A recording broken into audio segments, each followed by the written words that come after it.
Hi friends, welcome back to my channel. ఇదిగోండి capsicum curry వండుతున్నాను. So ఇక్కడ విషయం ఏంటంటే నేను ఫస్ట్ నుంచి తీసిన ఫోన్ మొబైల్ కింద పడిపోయింది అనమాట. సో మళ్ళీ నేను స్టార్ట్ చేశాను. సో ఇది వచ్చేసేసి ఆనియన్స్ 3 ఆనియన్స్ వేసాను, అండ్ మిర్చి వచ్చి 4 వేసాను, అండ్ క్యాప్సికమ్ వచ్చి 2 క్యాప్సికమ్, ఒకటి పెద్దది ఒకటి చిన్నది తీసుకున్నాను. సో ఇవి వచ్చేసేసి మగ్గుతున్నాయి అన్నమాట.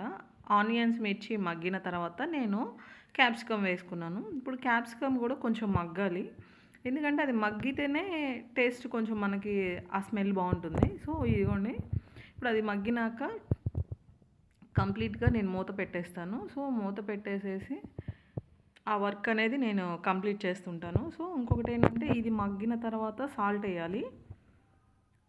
అదిగోండి, కొంచెం వేయండి, ఎక్కువ వేయకండి. ఒకవేళ చాలకపోతే తర్వాత యాడ్ చేసుకుందాం, అది వేరే విషయం కదా. సో కొంచెం సాల్టు, కొంచెం పసుపు, కొంచెమే వేయండి. పసుపు అయితే చాలా కొంచెం వేయండి, ఎందుకంటే కలర్ మరీ హెవీగా అవుతుంది. సో అదిగోండి, పక్కన అన్నం పెట్టేశాను. సో ఆకలి అవుతుంది, అందుకని అది కూడా ఉడుకుతుంది. అదిగోండి పసుపు తీసుకొని పసుపు వేసేసాను. ఇదిగోండి ఇప్పుడు చూపిస్తున్నా చూడండి, ఇంతే వేయాలి, ఎక్కువ వేయద్దు. సో ఉప్పు పసుపు వేసి కొంచెం కలపెట్టుకుందాము. కలపెట్టుకున్నాక మొత్తం కలిసిపోయినాక నీట్గా మగ్గుతుందన్నమాట.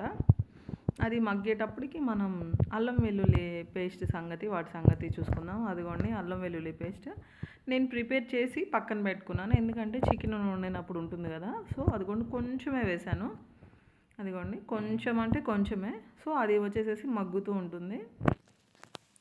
అది మగ్గేటప్పటికి ఇంకా నీట్గా మన ప్రిపరేషన్ మనం చేసుకోవాలి. సో తర్వాత అది మగ్గినాక పూర్తిగా మగ్గుతుందనమాట. అయితే నేను ఒక చిన్న టిప్తో వచ్చాను. ఏంటంటే చాలామందికి చిల్లీ పౌడర్ అనేది దొరకదు కాలేజెస్లో, కాలేజ్ కాదు, హాస్టల్లో ఉండే వాళ్ళకి ఏంటంటే తొందరగా దొరకపోవడం వల్ల కొంచెం కూర వండుకోవాలంటే ఆలోచిస్తుంటారు. బ్యాచిలర్స్ ఉంటారు కదా, వాళ్ళకి ఏంటంటే ఇప్పుడు మీరు చిల్లీ ఫ్లేక్స్ వేసేటప్పుడు కారం వేస్తారు కదా, చిల్లీ కారం, ఆ కారం వేసేటప్పుడు అది లేదు అనుకున్నారు అనుకోండి, సపోజ్ ఈ మిర్చి ఉంటాయి కదా, పచ్చిమిర్చి, అది ఇంకా 2-3 ఎక్స్ట్రా వేసేసేయండి. కూర చాలా బాగా కుదురుతుంది. ఇదిగోండి టమాటా వేసాను, అది నీట్గా మగ్గుతుంటుంది. అది మగ్గేటప్పటికి ఇంకా అసలు సీరియస్గా చెప్పాలంటే మంచి టేస్ట్ వస్తుంది. అసలు నిజం చెప్పాలంటే మంచి టేస్ట్ వస్తుంది. ఇది చపాతీలో తినొచ్చు, రైస్లో తినొచ్చు.